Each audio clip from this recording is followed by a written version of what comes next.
that there is a lot of pressure on the borders. You have for the first time China at your doorstep, eyeballing you for a third year in a row. That troop mobilization is on, and despite that, the government seems to have resisted the urge for any massive increase in defense budget. However, if you look at it from last year's defense budget, the budget that Nirmala Sitharaman presented in 2022, the defense budget seems to have gone up substantially, over 12%. But then with the revised estimates coming in, the spend wouldn't be more than 6%. And the additional hike in the defense budget has gone towards the revenue part of the budget to meet the pension expenditure. There's a huge payout that the government has made of over 20,000 crore in defense pensions. This is on account of the one rank, one pension scheme. That is accounted for a major share of the defense budget this year. And the other major head, of course, is the capital expenditure, where we've seen a hike of over 10,000 crore under the capital expenditure. This again fits with the trend over the last couple of years that capital expenditure has been going up steadily, even as the government is committed to increasing the pension payouts in the revenue head. Sandeep, you know, in my previous program, you mentioned that the biggest security measure which the government can take is to have a double-digit growth. But you know, if you look at the anatomy of budgets post-Gulf War I, post-Gulf War II, Afghanistan, major conflicts when it comes to developed countries, or for example what's happening in Europe, it leads to increase in defense budget. Now we not only have ended up with a unified front when it comes to China, our challenges have increased. You have a fledgling blue ocean navy of China, and in that context this materialization of resource for acquisition is not there. Well, yeah, Karthika, to answer your question very quickly, what the government has been doing is to kind of change over the orientation of the budget more from an import-oriented budget to one that is encouraging defense private sector within the country, public and private sector. They want to create a military-industrial complex within the country, and the reasons for that are very clear. That when you start importing defense hardware, you're at the mercy of foreign suppliers who may or may not supply you in the time of a crisis. And also the fact is that you are kind of exporting jobs, in a manner of speaking, to a foreign country. Jobs in the high-tech technology sector are being exported abroad. You're subsidizing research, defense R&D in foreign countries at the cost of your own capabilities. So now I think the government, as we discussed earlier, since 2020 has been talking of Atmanirbhar Bharat, focusing its energies towards creating this indigenous defense industrial complex. So a lot of that money is going to come back into the Indian defense ecosystem, and that's the aim largely with this increase in capex, and a large percentage of that capital expenditure is being reserved for the indigenous defense sector. But if you look at the internal security, the police modernization has received a lot of attention from Nirmala Sitharaman. You know, there's a surge of budget allocation for the police modernization, 25.56%. Right, and Karthika, to answer that question is again, now defense has a problem of manpower, right? It's very manpower intensive, and over the years the pensions and the salaries have accounted for over 50% of the spending. And what should be the good ratio? A perfect ratio would be 40-60, 40 in favor of manpower and pensions and 60% for modernization. And now the police forces, the central armed police forces that come under the Home Ministry, for which that budget allocation has gone up, is facing a similar problem. You have one of the world's largest paramilitary forces, almost the size of the Indian Army, right, in the under the Home Ministry.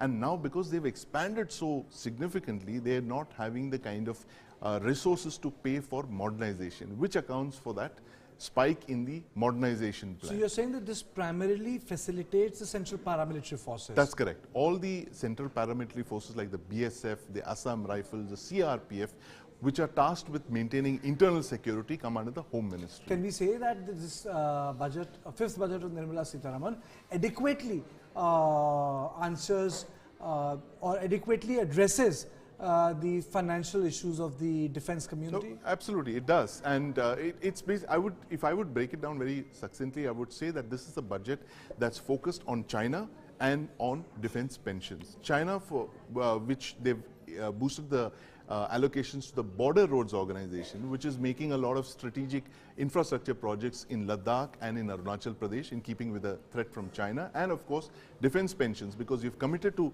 increasing defense budget, defense pensions year after year as per the one rank, one pension. Sandeep, are we to see the 3 centers which the center has promised to open up for artificial intelligence as part of our security architecture? But that would be an overall overarching thing to cater for artificial intelligence in the civil sector, and a lot of that spin-off would come into the defense sector as well. So you're talking of a civil-military fusion, and artificial intelligence is one such area, like robotics, artificial intelligence. They can have a spillover into the defense sector as well. But they've done very well, if you ask me about this artificial intelligence thing, that much-needed boost for AI. Because I'm asking this question because our national security advisor, Doval, is in America. And we were the one who in 90s and 80s, Indians were getting the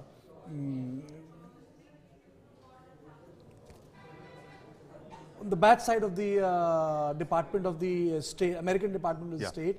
And we were the one who were being picked up by them. And you know, the penalties levied on us, you know, we had to undergo a discriminatory regime. And today, we are collaborating with them on technology and artificial intelligence, which was being denied to us. Well, absolutely. The entire Silicon Valley thing has been built on the backs of Indian, talent and, Indian software engineers. And now I think a lot of that, India is trying to see how we can leverage that to create our own military industrial complex, and of course, in cutting edge areas which the Prime Minister has spoken of repeatedly in the past, like artificial intelligence, robotics, one of them, cryptology, cloud computing. All of these things are all areas where the military can benefit from advances in the civilian space as well. Do you think that this, the monies which is being allocated to the defense is good enough for the defense modernization? They have separate enclosure for the modernization of the police forces, and then it goes on to give them 26.56% hike. Do you think that something like this should be done for the Indian Defence Forces? This is your budget and this is for the modernization part. Well, if you're asking about that separate fund that they've been talking about for the last couple of years, well, there is a logic which says that you need to have a separate fund, a non-lapsable fund for defense R&D. This is lapsable fund. This is a lapsable fund. So that, numerous committees have recommended that. The Parliamentary Standing Committee has recommended a non-lapsable fund, but the government has overruled that in its wisdom to say that this is not good because it's A, it's bad accounting, and B, it kind of overrules the Parliament, and the Parliament is supposed to have the final say on these kind of matters. Why did the committees disapprove of it? The government disapproved of it, saying that it's bad accounting practice to create non-lapsable funds. I'll just stop you short. Prime Minister Narendra Modi is speaking. Let's cut across to him. एक महत्वाकांक्षी योजना का भी ऐलान हुआ है। इससे खेती के साथ साथ दूध और मछली उत्पादन के क्षेत्र का विस्तार होगा। किसानों, पशुपालकों और मछुआरों को अपने उत्पाद की बेहतर कीमत मिलेगी। साथियों, अब हमें डिजिटल पेमेंट्स की सफलता को एग्रीकल्चर सेक्टर में दोहराना है। इसलिए इस बजट में हम डिजिटल एग्रीकल्चर इंफ्रास्ट्रक्चर की एक बहुत बड़ी योजना लेकर आए हैं। आज दुनिया इंटरनेशनल मिलेट ईयर मना रही है। भारत में मिलेट्स के अनेक प्रकार हैं, अनेक नाम हैं। आज जब मिलेट्स घर घर में पहुंच रहा है, पूरी दुनिया में पॉपुलर हो रहा है, तो उसका सर्वाधिक लाभ भारत के छोटे किसानों के नसीब में है। और इसलिए आवश्यक है कि नए तरीके से उसको आगे ले जाया जाए। इसकी एक नई पहचान, विशेष पहचान आवश्यक है। इसलिए अब इस सुपर फूड को श्री अन्न की नई पहचान दी गई है। उसके प्रोत्साहन के लिए भी अनेकविध योजनाएं बनाई गई हैं। श्री अन्न को दी गई प्राथमिकता से देश के छोटे किसानों, हमारे आदिवासी भाई बहन जो किसानी करते हैं, उनको आर्थिक संबल मिलेगा और देशवासियों को एक स्वस्थ जीवन मिलेगा। साथियों, ये बजट सस्टेनेबल फ्यूचर के लिए green growth, green economy, green energy, green infrastructure और ग्रीन जॉब्स को एक अभूतपूर्व विस्तार देगा। बजट में हमने टेक्नोलॉजी और न्यू इकोनॉमी पर बहुत अधिक बल दिया है। एस्पिरेशनल भारत आज road, rail, metro, port, waterways हर क्षेत्र में आधुनिक इंफ्रास्ट्रक्चर चाहता है। नेक्स्ट जनरेशन इंफ्रास्ट्रक्चर चाहिए। 2014 की तुलना में इंफ्रास्ट्रक्चर में निवेश पर 400% से ज्यादा की वृद्धि की गई है। इस बार इंफ्रास्ट्रक्चर पर 10 लाख करोड़ रुपए का अभूतपूर्व इन्वेस्टमेंट भारत के विकास को नई ऊर्जा और तेज गति देगा। ये निवेश युवाओं के लिए रोजगार के नए अवसर पैदा करेगा, एक बहुत बड़ी आबादी को आय के नए अवसर उपलब्ध कराएगा। इस बजट में ईज ऑफ डूइंग बिजनेस के साथ साथ हमारे उद्योगों के लिए क्रेडिट सपोर्ट और रिफॉर्म्स के अभियान को आगे बढ़ाया गया है। एमएसएमईज के लिए 2 लाख करोड़ रुपए के अतिरिक्त ऋण की गारंटी की व्यवस्था की गई है। अब प्रिजम्पटिव टैक्स की लिमिट बढ़ने से एमएसएमईज को ग्रो करने में मदद मिलेगी। बड़ी कंपनियां द्वारा एमएसएमईज को समय पर पेमेंट मिले, इसके लिए नई व्यवस्था बनाई गई है। साथियों, बहुत तेजी से बदलते भारत में मध्यम वर्ग, विकास हो या व्यवस्था हो, साहस हो या संकल्प लेने का सामर्थ्य हो, जीवन के हर क्षेत्र में आज भारत का मध्यम वर्ग एक प्रमुख धारा बना हुआ है।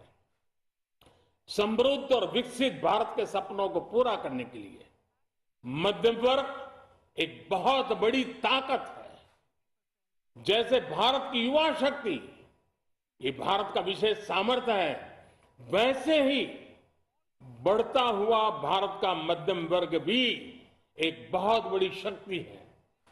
मध्यम वर्ग को सशक्त बनाने के लिए हमारी सरकार ने बीते वर्षों में अनेकों निर्णय लिए और ईज ऑफ लिविंग को सुनिश्चित किया है। हमने टैक्स रेट को कम किया है, साथ ही प्रोसेस को सिंप्लीफाई, ट्रांसपेरेंट और फास्ट किया है। हमेशा मध्यम वर्ग के साथ खड़ी रहने वाली हमारी सरकार ने मध्यम वर्ग को टैक्स में बड़ी राहत दी है। इस सर्वस्पर्शी और विकसित भारत के निर्माण को गति देने वाले बजट के लिए मैं फिर एक बार निर्मला जी और उनकी पूरी टीम को बहुत बहुत बधाई देता हूं और देशवासियों को भी बहुत बधाई के साथ साथ मैं आह्वान करता हूं, आइए अब नया बजट आपके सामने है, नए संकल्पों को लेकर के चल पड़े। 2047 में समृद्ध भारत, समर्थ भारत, हर प्रकार से संपन्न भारत हम बना के रहेंगे। आइए इस यात्रा को हम आगे बढ़ाएं। बहुत बहुत धन्यवाद।